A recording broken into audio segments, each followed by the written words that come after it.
भाई कल के वर्ल्ड कप ओपनर की स्टोरी आज से 16 साल पहले लिखी जा चुकी थी, जब ये दोनों टीमें सेम डेट को भिड़ी थी एक दूसरे के सामने। और तब होस्ट नेशन कौन था? होस्ट नेशन थी आपकी साउथ अफ्रीका। और कल मेक्सिको ने अपनी सरजमी पे जब वर्ल्ड कप का आगाज़ किया है और साउथ अफ्रीका के साथ यहाँ पर बिगुल बजाए इस वर्ल्ड कप का, तो लोगों को लगा था यार ये गेम भी कॉम्पिटिटिव होगा, बिकॉज पिछली बार जब ये दोनों टीम भिड़ी थी सेम डेट 16 साल पहले, तब स्कोर लाइन थी 1-1। कल के दिन यहाँ पर स्कोर लाइन तो मैच नहीं कर पाए, लेकिन यहाँ पर उन्होंने रेड कार्ड के थ्रू उनके गोल्स मैच कर दिए। भाई मतलब चमाटे पड़ रहे हैं यहाँ पर, थप्पड़े बजाए जा रहे हैं। और रेफरी तो भाई रेड कार्ड बांटने पे ऐसा आया कि उसने 3 रेड कार्ड एक ही मैच में पकड़ा दिए। तुम्हें एक स्टैट बताऊं अगर मैं, तुम शॉक हो जाओगे सुन के। साल 2022 में जो वर्ल्ड कप हुआ था, उस पूरे वर्ल्ड कप में 4 रेड कार्ड दिए गए थे, कुल मिला के 4 रेड कार्ड। और सोचो वर्ल्ड कप के ओपनिंग डे पर ही 3 रेड कार्ड ऑलरेडी थमा दिए गए हैं। एंड अगेन उसमें से एक अगर देखा जाए जो रेड कार्ड था वो थोड़ा डिबेटेबल था यहाँ पर, and that was a Mexico वाला रेड कार्ड। अब again yes he was through on goal, yes he could have been the last man, but यहाँ पर रेफरी ने बहुत जल्दबाजी में यहाँ पर वो रेड कार्ड दे दिया। बट कीपिंग एवरीथिंग असाइड भाई, आज के इस फुटबॉल बुलेटिन में यहाँ पर ओपनिंग मैच डे को लेकर बात है, और उसके साथ ही साथ यहाँ पर आपके लिए बर्नार्डो सिल्वा ने जो कल गेम रचा है, रियल मैड्रिड जो कल गेम रचा है भाई, उसके रिगार्डिंग बात। तो hey guys and welcome back to 1MFC and welcome back to another episode of a daily football bulletin. और भैया शुरुआत तो देखो वर्ल्ड कप के मैच से ही करी जाएगी, और मेरे हिसाब से कल जो साउथ अफ्रीका वर्सेस मैक्सिको का मैच था उसने वैसा ही परफॉर्मेंस हमें डिलीवर करके दिया जैसा रियलिटी में हमें एक्सपेक्टेशन रखनी चाहिए थी। अगर कोई ओवर एक्सपेक्ट कर रहा था यहाँ पर इस फिक्चर से कि नहीं भाई यहाँ Mexico versus South Africa is going to be blockbuster, जैसे अर्जेंटीना वर्सेस फ्रांस का वर्ल्ड कप फाइनल हुआ था, तो आप बेवकूफ़ थे और मैं बेवकूफ़ होता अगर मैं ये एक्सपेक्टेशन रखता। देखो साउथ अफ्रीका के पास इतने कोई बहुत टॉप क्लास प्लेयर्स नहीं है, उनके एक आधा प्लेयर यहाँ पर यूरोप की एक ढंग की टीम में खेलता है, या तो आप बोलोगे यहाँ पर यूरोप की टॉप 5 लीग में खेलता है, और बाकी रेस्ट ऑफ द स्क्वाड जो है ना वो डिसेंट है। मतलब ऐसा नहीं है कि भाई उनके पास बहुत क्वालिटी प्लेयर्स हों। Mexico on the other hand यहाँ पर उनके बहुत सारे प्लेयर्स आप देखोगे तो यहाँ पर खेलते हैं आपकी टॉप 5 लीग्स में या फिर कॉम्पिटिटिव लीग्स में, इसीलिए फुटबॉल में डिफरेंस साफ नज़र आ रहा था। लेकिन राहुल हिमेनेज जिसकी फोटो आप देख रहे हो भाई, ही had a very difficult period. तो वो याद है कोविड टाइम में राहुल हिमेनेज को हेड इंजरी हुई थी, डेविड लुइस ने टैकल मारा था, एंड उस गेम के बाद Raul Jimenez lost his ability to play top tier football. और हाँ, उसने उसके बाद यहाँ पर फुलम के लिए खेला, वहाँ पर भी गोल स्कोर किए, वूल्स के लिए भी कुछ टाइम खेले यहाँ पर, but he loss that magic touch जो राहुल हिमेनेज के गेम में था ना भाई। He was scoring bangers for wools and he was one of the top performers अगर हम यहाँ पर मिड टेबल क्लब्स की बात करें। बट अगर आप यहाँ पर उसके बाद वाले हिमेनेज की बात करोगे, ही लॉस दैट मैजिकल टच। और कल यहाँ पर उनके लिए इतना इंपॉर्टेंट गोल इसलिए भी था क्योंकि रीसेंट डेज में यहाँ पर ही लॉस्ट हिज फादर, एंड इस वजह से यहाँ पर जब कल गोल स्कोर किया है तो he look to the heaven and he basically dedicated that goal to his late father. And उसके अलावा भाई यहाँ पर आप देखोगे क्विनोनेस जिन्होंने यहाँ पर पहला गोल स्कोर किया था। अब लोग सोचेंगे यार ये कौन है, और मैक्सिको की टीम में कब से यहाँ पर ब्लैक प्लेयर्स खेलने लगे? भाई he is one of their best players. Saudi pro league में भाई साहब खेलते हैं, और सऊदी प्रो लीग में भाई साहब one of the top performers रहे हैं, इस मैक्सिकन टीम के one of the most important players हैं। अगर यहाँ पर गोल स्कोरिंग एबिलिटी की बात की जाएगी, प्रेसिंग की बात की जाएगी, जो आजकल मॉडर्न डे फुटबॉल डिमांड करती है ना कि हमारा फॉरवर्ड प्रेस करे, ये कौन सी ऑब्सेशन है, लेकिन ये बंदा प्रेस भी कर रहा था। और बस एक चीज़ से डिसअपॉइंटेड हूँ मैं, साउथ अफ्रीका के पास बहुत यहाँ पे कैलामिटी वाली सिचुएशन थी जहाँ पर उनके मिडफील्ड में एक शिटहोल बैठा हुआ था, और अल्टीमेटली मैं यहाँ पर उनके प्लेयर की बात कर रहा हूँ और जवाने यहाँ पर। बट भाई just look at this stat, Mexico ने इवन जब वो मतलब 10 मैन थी साउथ अफ्रीका, इतने मेजर चांसेस क्रिएट नहीं किए। अगर आप यहाँ पर ये स्कोर लाइन देखोगे ना, आप बोलोगे नॉर्मल गेम होगा, but it was not a normal game. South Africa यहाँ पर 10 मैन डाउन हो गई थी, फिर 9 मैन डाउन हो गई, और अल्टीमेटली उस पोजीशन पर भी आपकी मैक्सिको कैपिटलाइज नहीं कर पाई। They should have scored more goals, they should have यहाँ पर created more chances, but ultimately यहाँ पर they have won their game 2-0 which is a fair score line for them. But Africa did nothing भाई। उनके अगर आप total shots देखोगे, ये तीनों शॉट्स जो आए हैं ना, ये आउटसाइड ऑफ द बॉक्स आए हैं, लॉन्ग शॉट्स पर उन्होंने यहाँ पर टारगेट किया है गोलकीपर को। कुछ एक आधा अच्छा शॉट ज़रूर था यहाँ पर लॉन्ग शॉट पे, जैसे कि एक फ्री किक लेने की कोशिश थी यहाँ पर, उसके अलावा 2 लॉन्ग शॉट्स और लिए थे, but they absolutely created nothing and वो मिडफील्ड का के बॉल ले जा ही नहीं पा रहे थे। शुरुआत में ज़रूर आप बोलोगे यहाँ पर 10-15 जो मिनट थे शुरू के, उसमें अफ्रीका ने प्रेस भी अच्छा किया, उन्होंने फॉरवर्ड लाइन में पासेस भी डाले, बट वही फाइनल थर्ड में वो पासेस को मीट करने के लिए कोई ऐसा प्लेयर उनके पास था नहीं।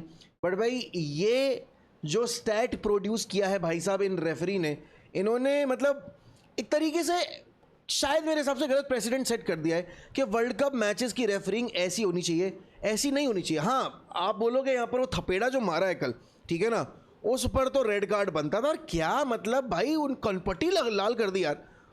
भाई मतलब तुम फाइनल थर्ड के आसपास हो, तुम बॉल जीतना चाह रहे हो, तो you want to score the goal, but लपेड़े वपेड़े मार के थोड़ी ना गोल स्कोर करना है। And he lost his control there. उसके बाद हमें जनरेशनल मीम देखने को मिल गया भाई साहब, 2-2 एक ये रिएक्शन जब वो सेकंड रेड कार्ड मिलने वाला था। And this guy was bamboozled. पता नहीं क्या मोमेंट था, रेफरी इंग्लिश बोलने की कोशिश कर रहा था but he was not able to translate it and he looked very amused यहाँ पे। और उसके बाद जिन भाई साहब को ये रेड कार्ड मिला है, ही लुक्ड एब्सोल्युटली कंफ्यूज। उसको समझ नहीं आ रहा कि हो क्या रहा है, मतलब मुझे रेड कार्ड दे रहे हो, अच्छा किस चीज़ के लिए दे रहे हो, अच्छा थप्पड़ मारा है। बट भाई what ever it was, I feel देखो लोग बहुत ज़्यादा क्रिटिसिज्म दे रहे हैं कि ओपनिंग सेरेमनी अच्छी नहीं थी यहाँ पर, फिर उसके बाद फुटबॉल गेम अच्छा एंटरटेनिंग नहीं था। फुटबॉल मैचेस देखने के लिए वर्ल्ड कप होता है, ना कि ओपनिंग सेरेमनी के लिए। तो ओपनिंग सेरेमनी एक एक्स्ट्रा एलिमेंट है आपके गेम का, लेकिन एक्स्ट्रा एलिमेंट को अगर आप मेन कैरेक्टर के तौर पे ट्रीट करोगे तो वो आपकी और मेरी नासमझी होगी। Not talking about the game, I felt यहाँ पर जिस तरीके का गेम मैं एक्सपेक्ट कर रहा था between South Africa and Mexico, हाँ कॉम्पिटिटिवनेस मुझे मेक्सिको के एंड से नजर आई, अफ्रीका ने मुझे वो नहीं दी, but still the quality of football ऐसी होने वाली थी भाई। नोबडी एक्सपेक्टेड कि मोरक्को वर्सेस यहाँ पर कोई और गेम हो रहा है यहाँ पर, ठीक है ना, आपकी पोर्चुगल वर्सेस कोलंबिया जैसा गेम होगा, वो आपको इस गेम में देखने को मिलेगा, वो नहीं होने वाला था। अगर आप मान के चल रहे थे तो गलतफहमी थी। और अभी मैच के 50 मिनट हुए हैं कोरिया और चेक रिपब्लिक के बीच में, एंड भाई बहुत ही कांटे की टक्कर का मैच हो रहा है। कोरिया अटैक पे अटैक करी जा रही है, चेक रिपब्लिक यहाँ पर डिफेंड पे डिफेंड करी जा रही है। इस मैच में ये दोनों टीमें ना किसी एक गोल पे सेपरेशन पे ही अपना मैच फिनिश करने वाली। जिस मोमेंट पे ये मैं रिकॉर्ड कर रहा हूँ उस मोमेंट पे यहाँ पर 50 मिनट्स ही हुए अभी तक गेम के। बट भाई मेरे हिसाब से ये वर्ल्ड कप क्योंकि 48 टीमों का है तो मैं बहुत सारे गेम्स ऐसे डल फिक्चर्स देखने को मिलेंगे, और इसीलिए ज़रूरी नहीं है आप मैच डे 1 के सारे फिक्चर्स फॉलो करो। वो सारी चीज़ों के लिए हम यहाँ बैठे हुए हैं, हम आपको कवरेज देंगे, हम आपको यहाँ पर बताएंगे कि क्या हुआ मैच में क्या नहीं हुआ। बट इवेंचुअली आई फेल्ट जिस तरह का स्टार्ट यहाँ पर साल 2026 में हम वर्ल्ड कप में एक्सपेक्ट कर रहे थे वो ज़रूर हमें देखने को मिल गया। और अब यहाँ पर आज रात में यूएसए वगैरह के मैचेस हैं, कनाडा के मैचेस हैं, लेकिन कल से जब ब्राज़ील और अर्जेंटीनाज और फ्रांस और नेदरलैंड्स एंड पोर्चुगल्स ये लौटेंगी जब एक्शन में, ये जब आएंगी आपके सामने, तब आपको एक्चुअल वर्ल्ड कप की फीलिंग आ जाएगी। अभी देखो हल्के फिक्चर्स हैं, हल्के फिक्चर्स में आपको ऑलरेडी पता है भाई आपको इतना इंटरेस्ट नहीं आता है, but still I would say भाई मैक्सिको ने अपना जो स्टार्ट था वो अच्छा प्रोड्यूस करके अपने ग्रुप में एक टेंशन का माहौल क्रिएट किया है। अब बिटवीन कोरिया एंड चेक रिपब्लिक जो भी जीतेगा वो यहाँ पर अपने जीडी पे भी फोकस करेगा, बिकॉज इन दोनों को जब फेस करना होगा मैक्सिको को, they will try to get points out of that Mexico fixture. And मेरे हिसाब से South Africa is a walking 3 points for any team जो उनके अगेंस्ट खेलेगी। चेक रिपब्लिक भी 3 पॉइंट निकाल लेगी एंड कोरिया भी निकालेगी, बिकॉज उनके 2 प्लेयर्स को तो रेड कार्ड ही मिल गया है और वो 2 प्लेयर्स उनके मेन स्क्वाड के प्लेयर्स हैं। अब बताओ भाई कैसे काम चलेगा। But whatever it was भाई, यहाँ वर्ल्ड कप का बिगुल बज रहा है और वहां पर रियाल मैड्रिड ने अपनी ही मतलब आला आलाप रखी है। रियाल मैड्रिड थम नहीं रही भाई, रियाल मैड्रिड कह रही है वर्ल्ड कप, अरे भाड़ में क्या वर्ल्ड कप, हम तुम्हें हाइप देंगे ट्रांसफर्स की, तुम यहाँ पर एंजॉय करो, हमें मतलब ही नहीं तुम्हारे वर्ल्ड कप से, हमारा अपना वर्ल्ड कप चल रहा है, हम वर्ल्ड कप खेल रहे हैं between Atletico Madrid and Barcelona. मतलब पहले उन्होंने क्या किया, हम यहाँ पर एक ड्रामा क्रिएट करेंगे अल्वारेज वाली डील के लिए, उसके बाद उन्होंने बर्नार्डो सिल्वा को नाक के नीचे से निकाल लिया। अब एज पर रिपोर्ट्स ये बताया जा रहा है कि बारसा ने बोला था बर्नार्डो को कि देख थोड़ा वेट कर ले, you are not at priority signing, according to यहाँ पर ये जो रिपोर्ट आई है, सॉरी ये जो रिपोर्ट आई है, ठीक है ना।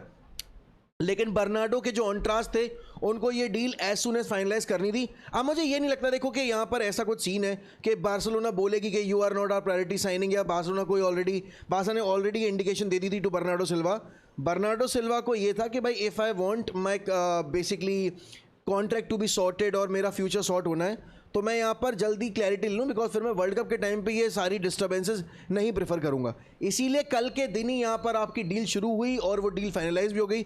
नाउ एज पर रिपोर्ट्स ऐसा बताया जा रहा है कि आपकी रियल मैड्रिड ने ना 10 मिनट के अंदर यहाँ पर ये पूरी डील पलटी है।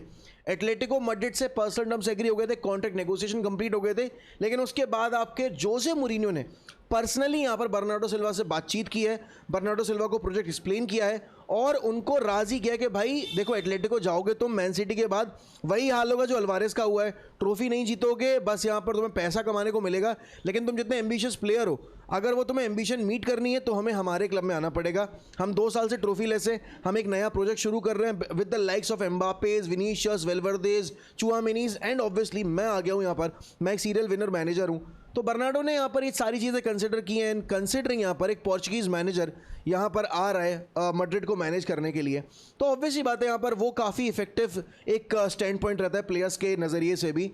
बट हाँ, Bernardo Silva is one of the leaders, और जिस तरह का कैरेक्टर यहाँ पर मिसिंग है ना, वो टोनी क्रूज और मॉड्रिच के जाने के बाद वो कप्तानी करने वाला नहीं, बट वो एक कैप्टन विदाउट आर्मबैंड वाला कैरेक्टर जो आपको चाहिए ना, वो बर्नार्डो सिल्वा में आपको देखने को मिलेगा। बिकॉज इस सीज़न प्रोफाइल ही चेंज कर दी भाई पेप गार्डियोला ने, उसको खिलाया प्रॉपर डिफेंसिव रोल में, या फिर आप बोलोगे बॉक्स टू बॉक्स रोल में, जहां पर आपको डीपर रोल दिया गया था, and Bernardo did a brilliant job there.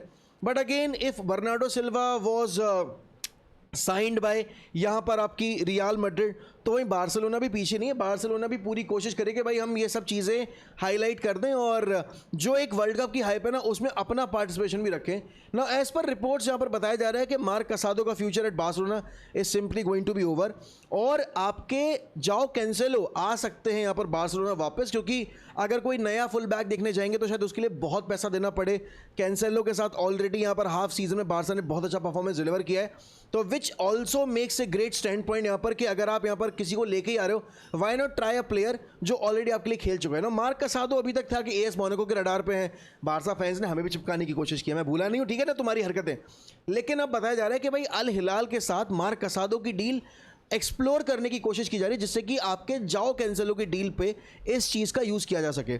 I don't believe यहाँ पर मार्क कसाडो ऐसे प्लेयर जो अल हिलाल जाने चाहिए, he simply needs to play somewhere else in Europe. अब वो यूरोप में रह के खेलेंगे तो अपना जो डेवलपमेंट है वो बेटर कर पाएंगे, अगर वो अल हिलाल जाएंगे आई डोंट बिलीव यार। देखो जब टॉप 5 लीग्स के प्लेयर सऊदी अरेबिया जाके खेल रहे हैं या कहीं किसी और लीग खेल रहे हैं जो इतना कॉम्पिटिटिव नहीं है, उनका डेवलपमेंट नहीं हो पाएगा। और कसाडो जैसा प्लेयर जो डेफिनेटली स्पेन नेशनल टीम को भी रिप्रेजेंट करना चाहेगा, अगर वो जाकर सऊदी प्रो लीग ज्वाइन कर रहा है, आई थिंक वही वाली बात है जो रिकी पुग वगैरह ने किया था, जैसे आपके यहाँ पर मार्क गेई वगैरह ने किया कि वो चले गए चेल्सी, वहाँ पर गेम टाइम नहीं मिला। कसाडो अगर जाएंगे अल हिलाल, क्या फ़ायदा है, कॉम्पिटिटिव लीग से तो दूर है ना बहुत बहुत, और इतनी यंग एज में आप सऊदी प्रो लीग क्यों ही जाना चाहोगे एक्सेप्ट फॉर द मनी। तो पैसा अगर कमाना है येस, बट मुझे लगता नहीं है कि आपके यहाँ पर जो ला मासिया के ग्रेजुएट्स हैं ना, वो पैसा कमाने के लिए प्रॉबली यहाँ पर यूरोप छोड़ना प्रेफर करेंगे और आपके अदर लीग्स में जाके खेलना प्रेफर करेंगे। But whatever it is भाई, इसके अलावा यहाँ पर भाई देखो ये बहुत बड़ी न्यूज़ है। अर्जेंटीना फैंस यहाँ पर काफ़ी ज़्यादा निराश थे कि यार उनका एक बहुत इंपॉर्टेंट प्लेयर यहाँ पर आपका इंजर्ड होकर वर्ल्ड कप से बाहर हो गया है। बट पता है ये मार्को सेनेसी का जो कॉलअप है ना, मेरे हिसाब से भाई ये मार्को सेनेसी का call-up I feel initial phase में ही आ जाना चाहिए था, जब आपने इनिशियल स्क्वाड अनाउंसमेंट की थी। I don't know why Marco Senesi was snubbed यहाँ पर वर्ल्ड कप कॉलअप से, because he had a wonderful campaign with Bournemouth, and premier league में जिस तरीके की परफॉर्मेंस यहाँ पर बॉर्नमथ से मार्को सेनेसी ने दी थी, मुझे लग रहा था कि भाई अर्जेंटाइन नेशनल टीम का कॉलअप तो डेफिनेटली मिलने ही वाला है, बट वो नहीं दिया गया for what ever reason it was यहाँ पर। बट अब फाइनली जाकर आपके मार्को सेनेसी को रिप्लेसमेंट के तौर पे लाया गया है आपके लियो बेलार्डी के, and Marco Senesi is going to be a great asset for Argentine team. देखो on the ball off the ball he is a top player. Also अगर आप यहाँ पर डिफेंसिव एरियाज में देखोगे वो तो वहाँ स्ट्रॉन्ग है ही, लेकिन भाई he is a great asset on set pieces as well. ये आपके लिए थ्रेट क्रिएट करके देंगे। ऑपोजिशन हाफ अगर आप इनको स्टार्ट दे रहे हो ना भाई, ये सेट पीसेस के टाइम पे आपके ऑपोजिशन बॉक्स में टेरराइज कर सकते हैं सामने वाले के डिफेंस को। तो डेफिनेटली ये एक काफ़ी क्रूशल कॉलअप है। और अर्जेंटीना का अगर मैं बात करूँ स्क्वाड, देखो अच्छा है, still they are very much able to retain the world Cup trophy. यहाँ पर they can be in contention to do the back to back यहाँ पर चीज़, बट थोड़ा सा उनका फुल बैक एरिया है हल्का, और वही चीज़ है जो आई फील यहाँ पर अर्जेंटीना को होल्ड बैक करने वाली थी। नाउ अगर आप उनका परफॉर्मेंस देखोगे, आपके साउथ अमेरिकन जो उनका क्वालिफायर्स था, they had a top campaign, वहाँ पर उन्होंने यहाँ पर अपने मैचेस जीते and they hardly lost any games. But world cup का प्रेशर अलग होता है भाई। साउथ अफ्रीका ने भी ऐसा ही अपना जो वर्ल्ड कप क्वालिफायर का कैंपेन था वो किया था, पॉइंट डिडक्शन लेते, उसके बावजूद यहाँ पर they qualified for the world cup. तो हमें लग रहा था कि भाई साउथ अफ्रीका अच्छा वर्ल्ड कप खेलेगी, बट अर्जेंटाइन टीम भाई they've got quality players, midfield packed है, अटैक में क्वालिटी प्लेयर्स हैं, डिफेंस में भी आपके पास सर्जियो रोमेरो, सॉरी नॉट आपके पास यहाँ पर, हाँ सर्जियो रोमेरो तो है, सर्जियो रोमेरो क्यों, Christian रोमेरो and लिसांद्रो Martinez and Otamendi, और अब मार्को सेनेसी जैसे नाम आ चुके हैं, जुड़ चुके हैं। फुल बैक पे थोड़ा आपको काम करना पड़ेगा। और अच्छी बात ये भी है भाई, अभी तक न्यूज़ ये थी कि एमी मार्टिनेज शायद 1-2 गेम मिस करेंगे वर्ल्ड कप के, बट कल उनका फिटनेस टेस्ट हुआ और एमी मार्टिनेज को क्लियरेंस मिल गई है यहाँ पर आपके वर्ल्ड कप के पहले गेम में ही पार्टिसिपेट करने की। बट अर्जेंटीना का वहाँ पर भी केस काफ़ी स्ट्रॉन्ग था, उनके पास मूसो है जो एटलेटिको मैड्रिड के लिए काफ़ी अच्छा सीजन देकर आ रहा है। तो देखो यार, टीम तो बिल्कुल in contention to win the world cup है, और इसीलिए यहाँ पर अर्जेंटाइन टीम को बहुत सारे लोग रेट भी कर रहे हैं और करना भी चाहिए। बट भाई एक और न्यूज़ आई यहाँ पर, और वो न्यूज़ थी आपके Rodri related. Rodri to Real Madrid is not happening यहाँ पर, it is completely off the table. अब ये डील तब पॉसिबल थी जब आपके रिकल में, एनरिके रिकल में जो कंटेस्ट कर रहे थे आपके रियल मैड्रिड इलेक्शंस के लिए, वो अगर जीत जाते अपना इलेक्शन।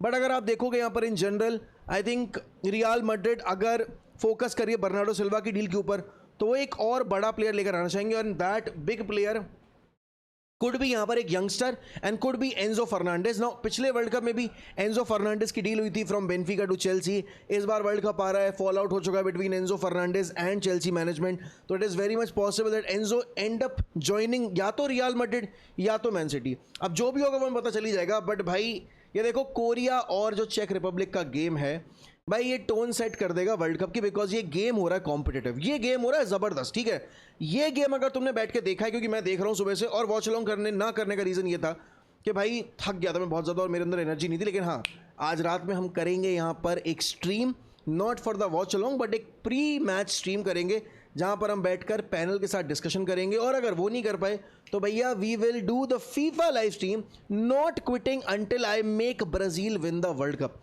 वो करने वाले, हम पोर्चुगल को जिता चुके हैं, अब एक बार ब्राज़ील को जिताने की कोशिश करते हैं। बट भाई देखो, सिंपल सी बात है, वर्ल्ड कप का पहला जो ग्रुप फेज़ या पहला आपके जो सेट ऑफ फिक्चर्स हैं वो ऐसे ही होने वाले हैं। प्लीज़ ज़्यादा अपने आप को थकाना मत, इन्जॉय करो ये वर्ल्ड कप, लेकिन बर्नआउट मत करना, क्योंकि 40 दिन आपको हर दिन 3 मैचेस कम से कम देखने हैं, और क्योंकि और टाइमिंग से तो आपका स्लीप शेड्यूल बिगड़ जाएगा।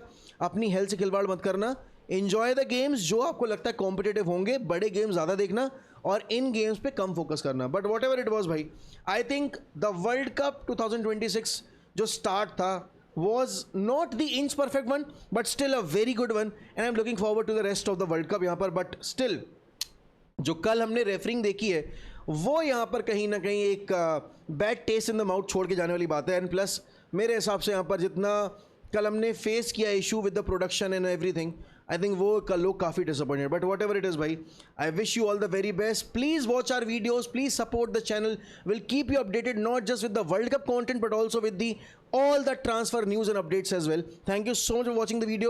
I'll see you in the next one. Until then, peace out, take care, bye bye, and कल मिलते हैं भाई नई वीडियो और नए चैप्टर्स के साथ।